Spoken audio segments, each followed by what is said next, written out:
Bom dia, prezados irmãos, irmãs, amigos e amigas da Igreja Central Evangélica Armênia de São Paulo. O título da nossa mensagem hoje é Terapia Mitzvah. E o texto bíblico no qual basearemos a nossa reflexão está em Tiago, capítulo 2, versículos 14 a 26. Assim diz a palavra de Deus. De que adianta, meus irmãos, dizerem que têm fé se não a demonstram por meio de suas ações?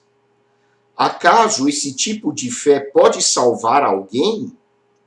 Se um irmão ou uma irmã necessitar de alimento ou de roupa, e vocês disserem, até logo e tenha um bom dia, aqueça-se e coma bem, mas não lhe derem alimento nem roupa, em que isso ajuda? Como veem, a fé por si mesma, a menos que produza boas obras, está morta.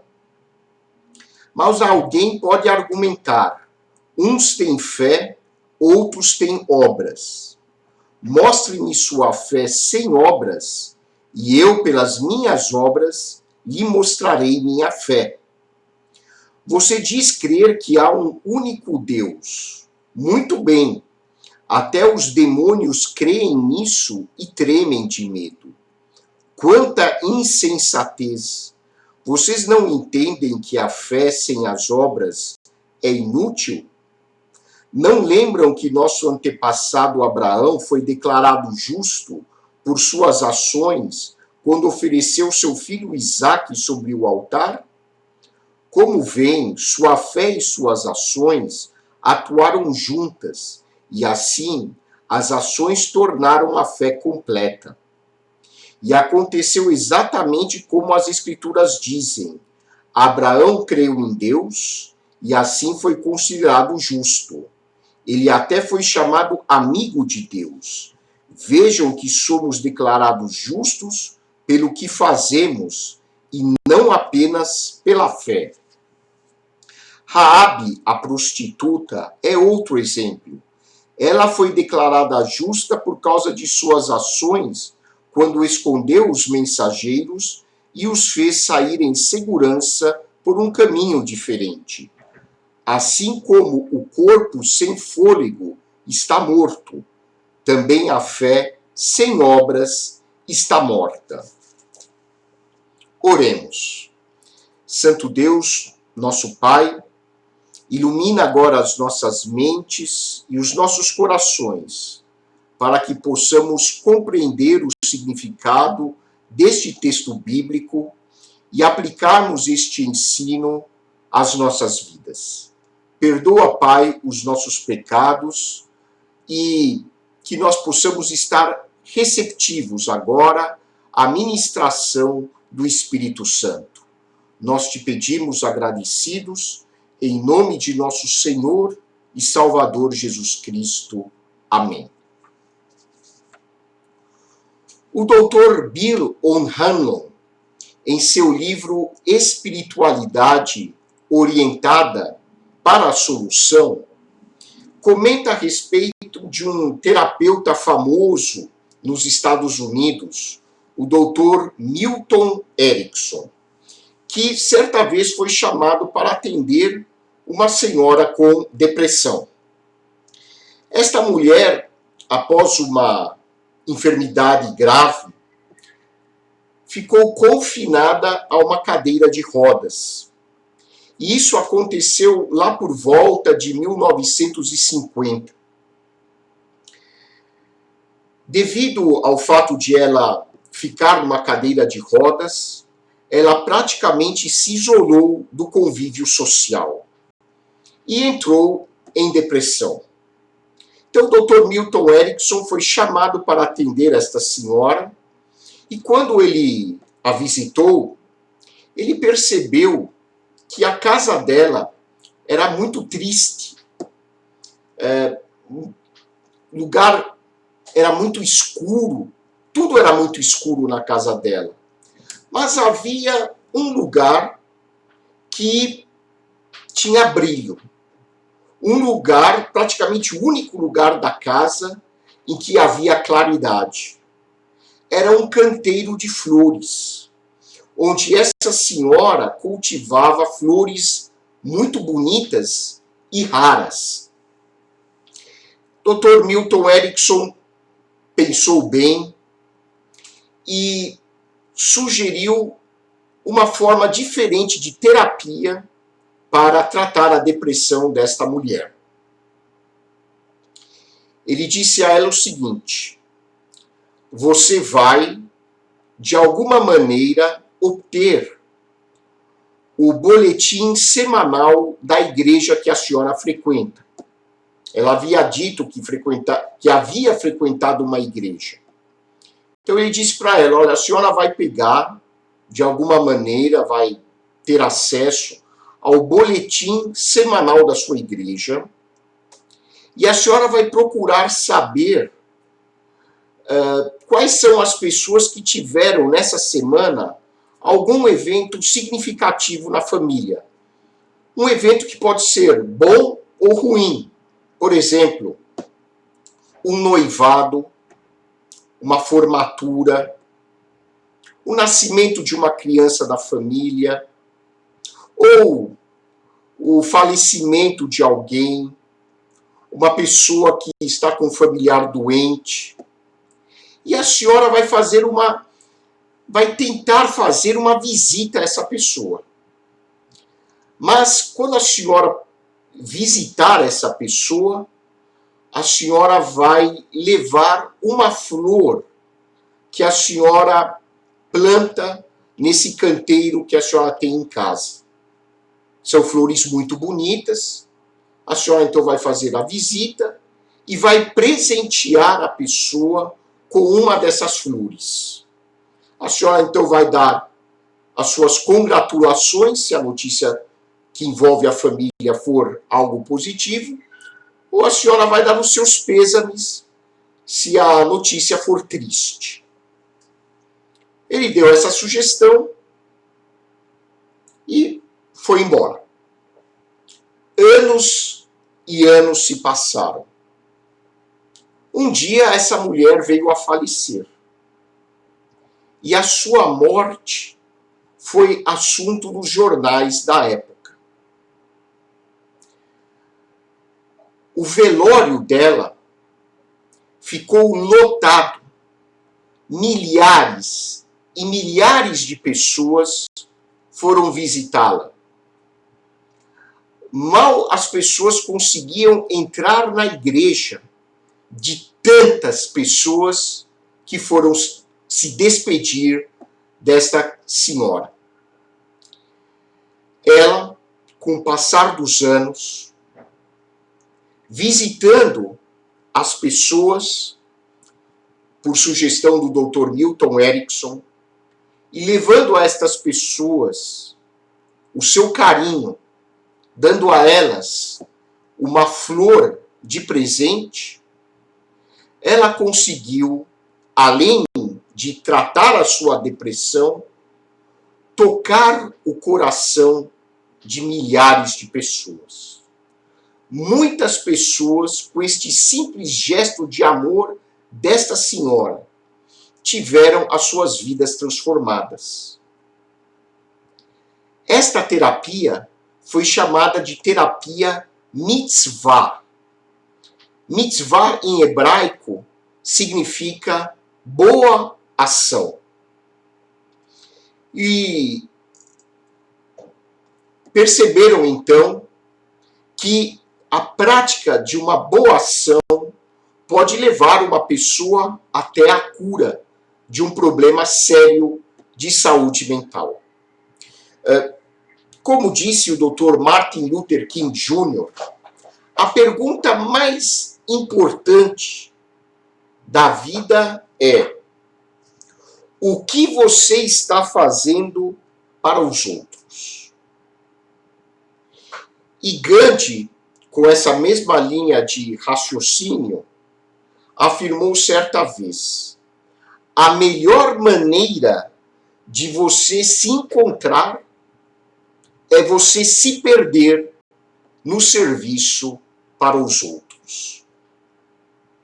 A terapia mitzvah é uma forma de abordagem terapêutica que estimula a pessoa a praticar algum tipo de contribuição social, algum tipo de caridade para melhorar, para resolver os seus problemas. E este mesmo princípio é ensinado enfaticamente na Bíblia, na Palavra de Deus. Esta passagem bíblica que nós lemos nos ensina que a fé se torna operante através da prática das boas obras, especialmente das obras de caridade. Como nós podemos crescer na prática da verdadeira fé? Tiago, autor desta carta, explica algumas atitudes necessárias para nós amadurecermos espiritualmente e para praticarmos uma caridade que seja autêntica. A primeira recomendação de Tiago é que nós compreendamos o significado da palavra fé. Fé é uma das palavras mais usadas no contexto religioso, no contexto da espiritualidade e especialmente nos dias de hoje, é uma palavra falada em diferentes cenários da nossa vida. Nós falamos muito sobre fé, mas será que nós entendemos realmente qual o sentido desta palavra? Tiago diz assim: de que adianta, meus irmãos, dizerem que têm fé, se não a demonstram por meio de suas ações? Acaso esse tipo de fé pode salvar alguém? E depois ele prossegue dizendo: se você encontra uma pessoa, principalmente uma pessoa que você conhece, e que esteja passando por alguma necessidade material, adianta você falar sobre fé com esta pessoa? Adianta você simplesmente orar junto a esta pessoa?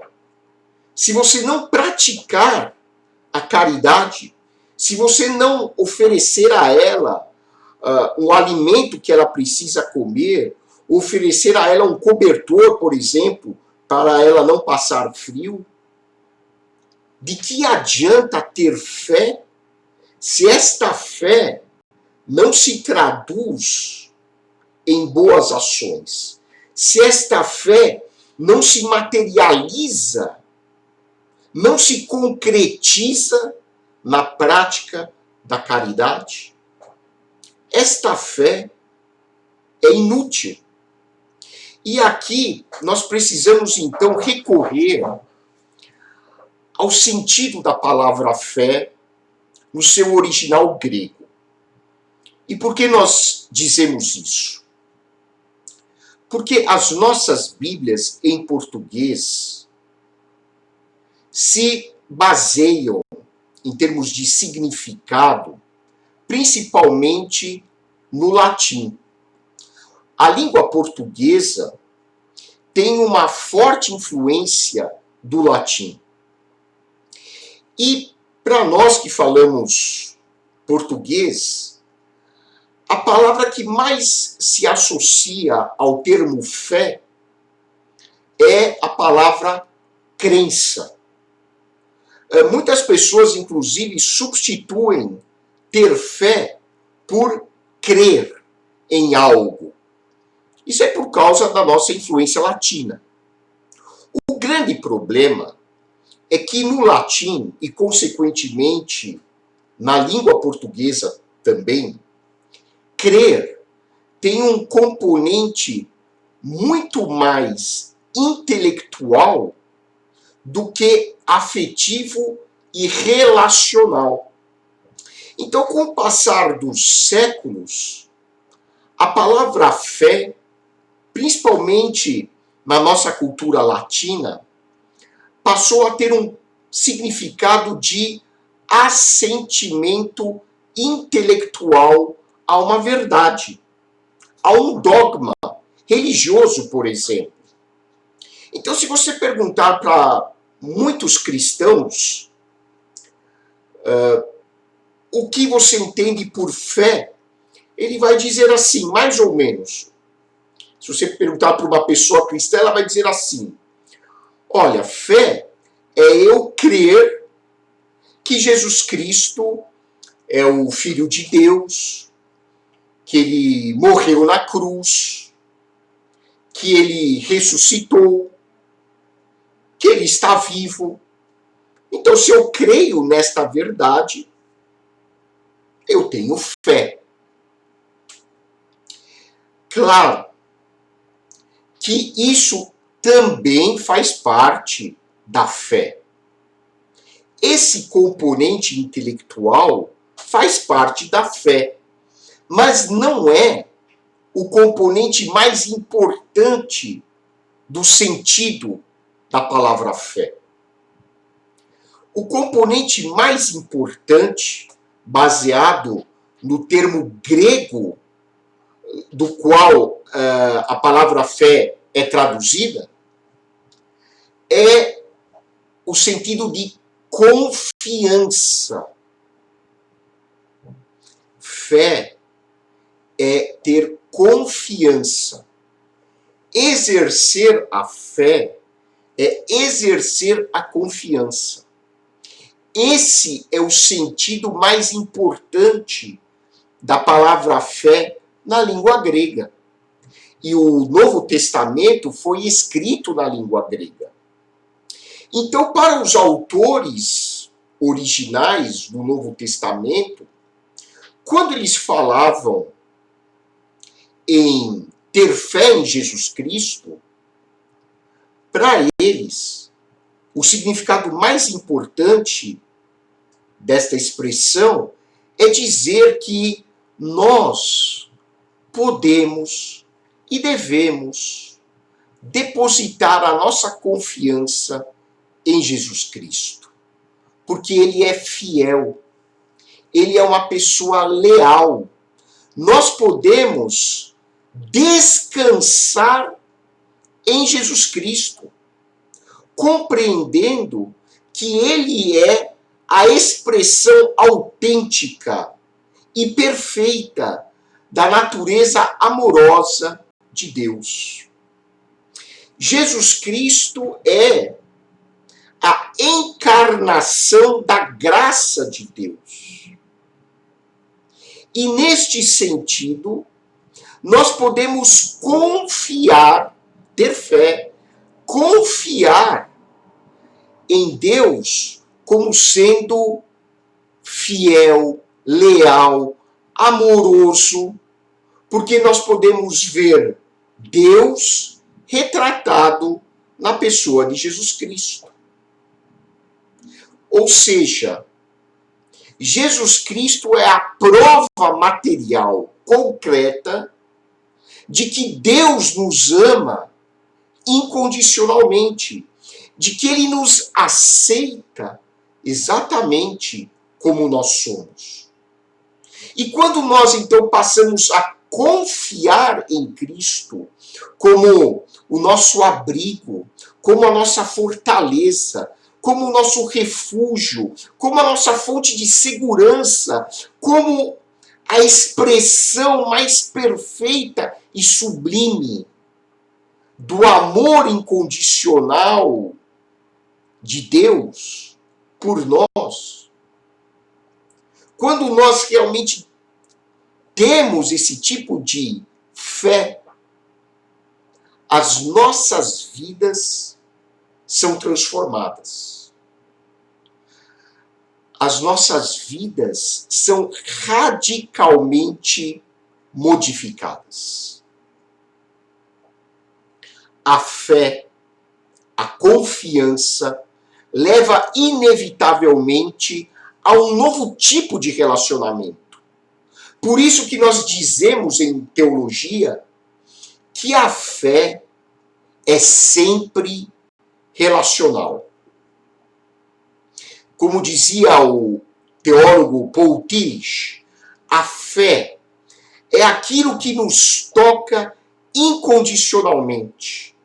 A fé é a nossa relação, o nosso relacionamento com a realidade última das nossas vidas.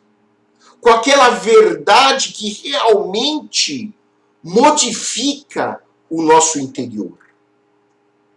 Fé não é simplesmente um assentimento intelectual, embora inclua também este componente intelectual, mas a fé é muito mais do que isso. A fé bíblica, a fé da qual os autores do Novo Testamento, em especial, fazem menção, é aquela confiança que nós depositamos no poder supremo das nossas vidas, Deus. E esta fé toca nos nossos valores. Esta fé passa a assumir a função de nos dar a orientação para as nossas vidas.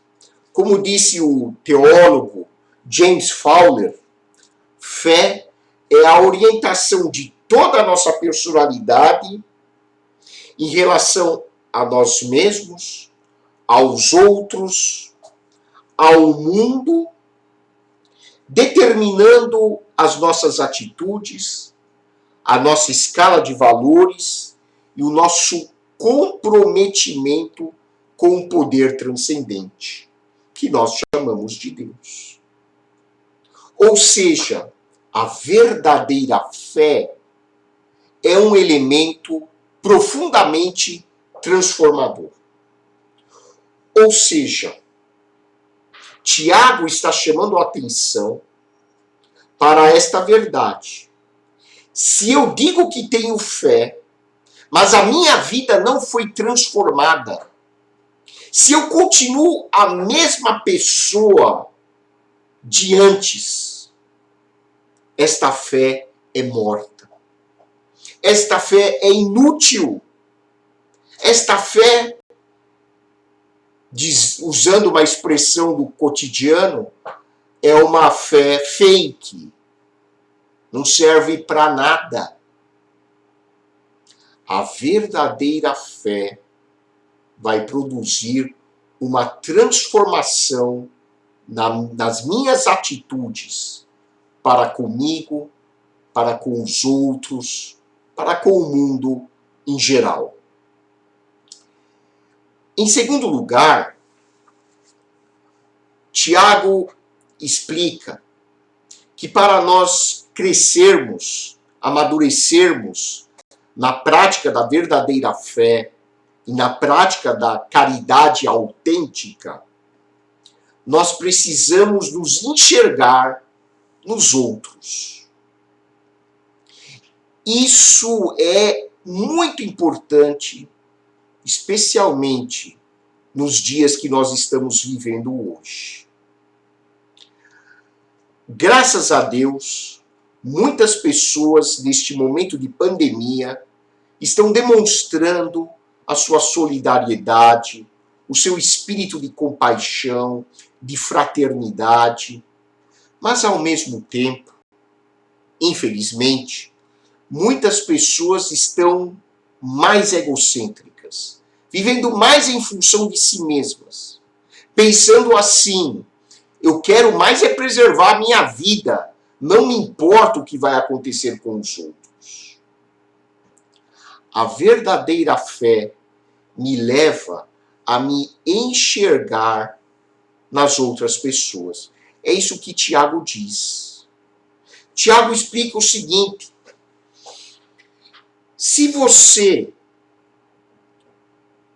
percebe que pessoas, por exemplo, da sua família, do seu entorno, conhecidos seus, ou mesmo pessoas que não estão em contato direto com você, se essas pessoas estão sofrendo de alguma maneira e você não se sensibiliza com isso, se você tem um sentimento impermeável às necessidades das outras pessoas,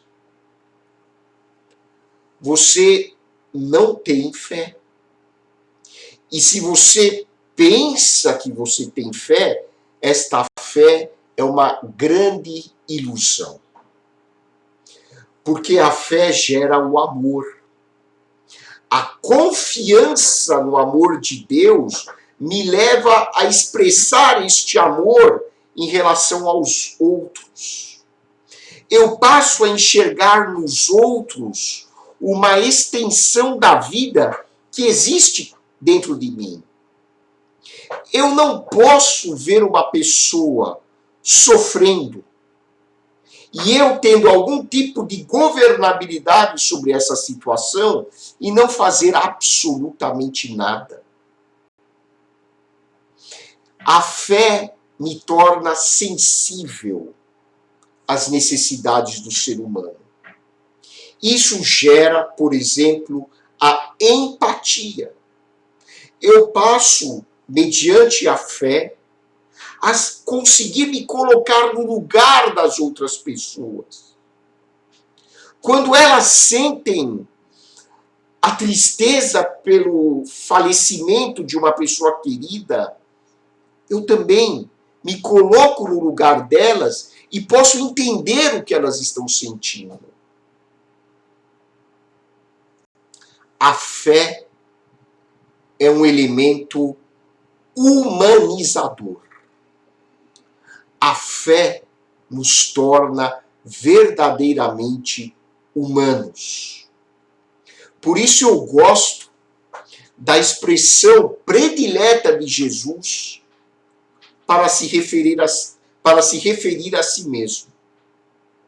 Jesus gostava de se intitular Filho do Homem. É interessante que a teologia enfatiza Jesus como Filho de Deus. De fato, ele é Filho de Deus. Mas raramente Jesus usou esta expressão quando ele falava de si mesmo. Jesus usava muito mais a expressão Filho do Homem. Por quê? Porque a fé que Jesus tinha no Pai se exteriorizava na sua vida através do amor ao seu semelhante. E eu creio que nós aprenderíamos muito mais da Bíblia se nós enfatizássemos esta natureza humana de Jesus. Nós damos muito valor à sua natureza divina, transformando Jesus praticamente num Superman. E com isso nós perdemos o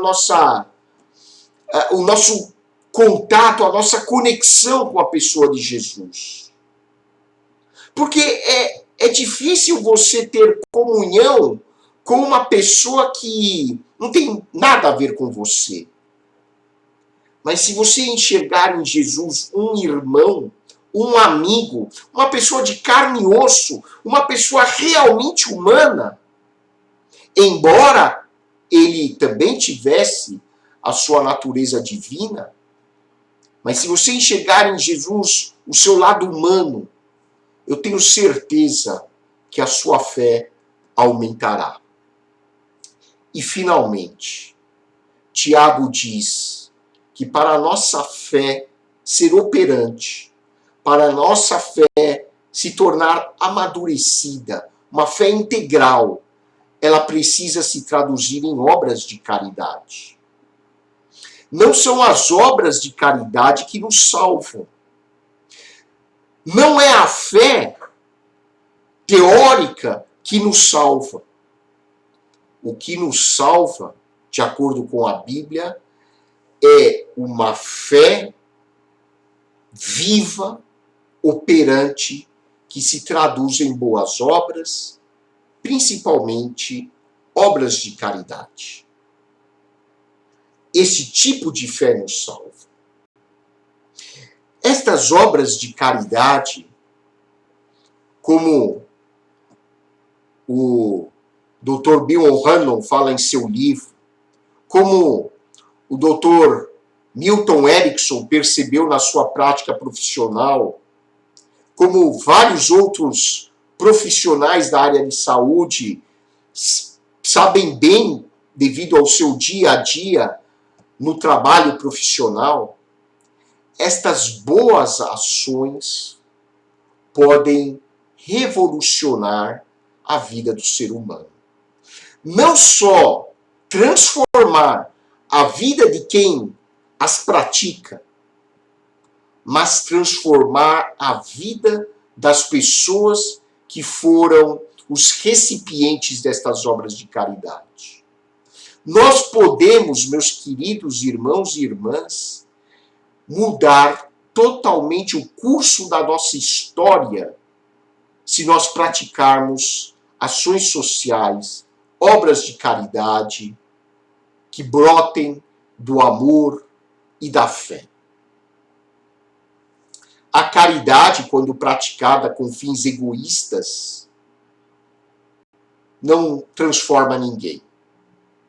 Por isso que Jesus dizia, olha, quando você for fazer uma boa obra, uma obra de caridade, uma mão não deve saber o que a outra mão está fazendo. Nós não devemos praticar obras de caridade para nos ostentar. Isso só nos tornaria mais arrogantes. As obras de caridade devem ser resultado da nossa confiança na graça e no poder do amor de Deus. Meus irmãos, nossa sociedade hoje é uma sociedade consumista e infantilizada. Nós achamos que nós precisamos depender em tudo dos nossos governantes. Quando nós aprendemos com o modelo da Europa, quando aprendemos com a história dos Estados Unidos, não nos dias de hoje, mas a história ao longo dos séculos, tanto da sociedade europeia, das nações europeias, como da sociedade do povo norte-americano, nós vemos que estas sociedades se desenvolveram, não porque elas foram totalmente dependentes de governantes extremamente bondosos e eficientes. Não nos iludamos, o único governante 100% honesto é Jesus Cristo. E ele não está aqui em carne e osso. Estas sociedades se desenvolveram porque os povos, ao longo dos séculos, se conscientizaram da necessidade de práticas de obras de assistência social e humanitária. E foram as sociedades religiosas as principais responsáveis pelo desenvolvimento social e até econômico, tanto do povo norte-americano como das nações europeias. As principais universidades do mundo foram criadas pelo espírito missionário de sociedades religiosas. Por exemplo, nos Estados Unidos, a Universidade de Harvard.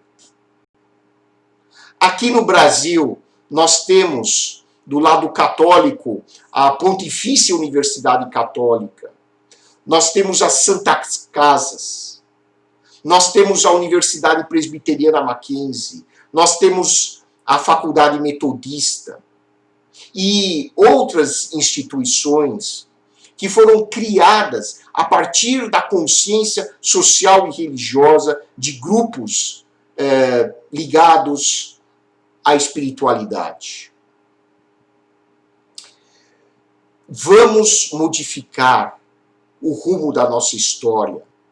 Vamos modificar o rumo das nossas vidas através da terapia mitzvah, através da prática de obras de caridade e de assistência social que brotem de corações que foram impactados pelo amor de Deus revelado na pessoa de Jesus Cristo. Agindo assim, nós poderemos ser elementos transformadores da nossa história. Vamos orar.